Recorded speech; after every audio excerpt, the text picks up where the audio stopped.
before we get back to your mailbag questions, was having a conversation with Vodi Bakum, always an intimidating event, talking about the difference between hymns and contemporary worship.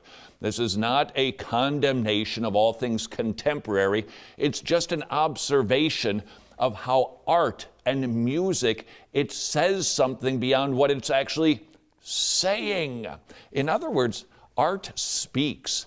Art tells you something about the beliefs of the artist. Do they see God as beautiful, harmonious, pleasing in every regard, or is it just kind of and you can interpret God any old way that you want to? Every piece of art is informed by the worldview of the artist. Furthermore, there is some art, specifically music, that actually makes a statement without it being sung or spoken. Contemporary music, typically, how do we sing that congregationally? We tend to sing a line, or if you can't sing as high as, say, Chris Tomlin, and frankly, who of us can, what do? We just drop the octave. But that isn't harmony. That's just parallel singing in a different octave. Contrast that to four-part singing.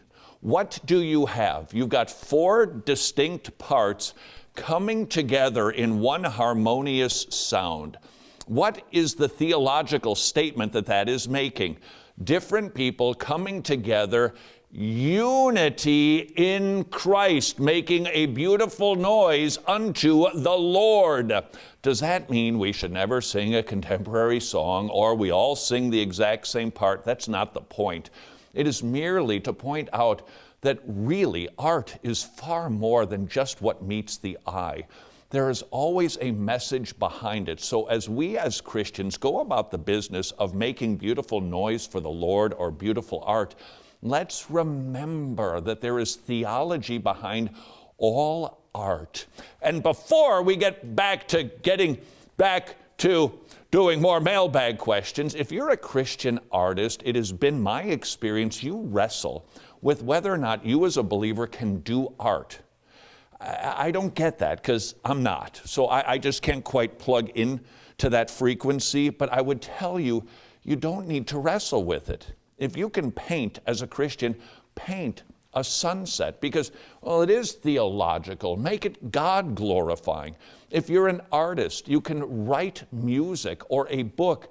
Just make sure it's not sinful. Furthermore, if you play music, as long as the music that you're not playing is not sinful, the raunchy lyrics or the innuendos, there's no reason why you cannot use the gifts that God has given to you. Well, He certainly hasn't given those gifts to me, and use them to glorify Him. So do your art without sinning and without a conscience that is troubled.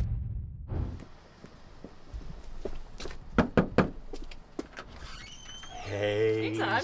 sweetie. Take her around the block a few times? Who's a good girl? You're not, because nobody does good. No, not one. Romans 5 says we're born in sin and iniquity, and our hearts are deceitful and wicked. You know that if you'd use the law which brings about the knowledge of sin.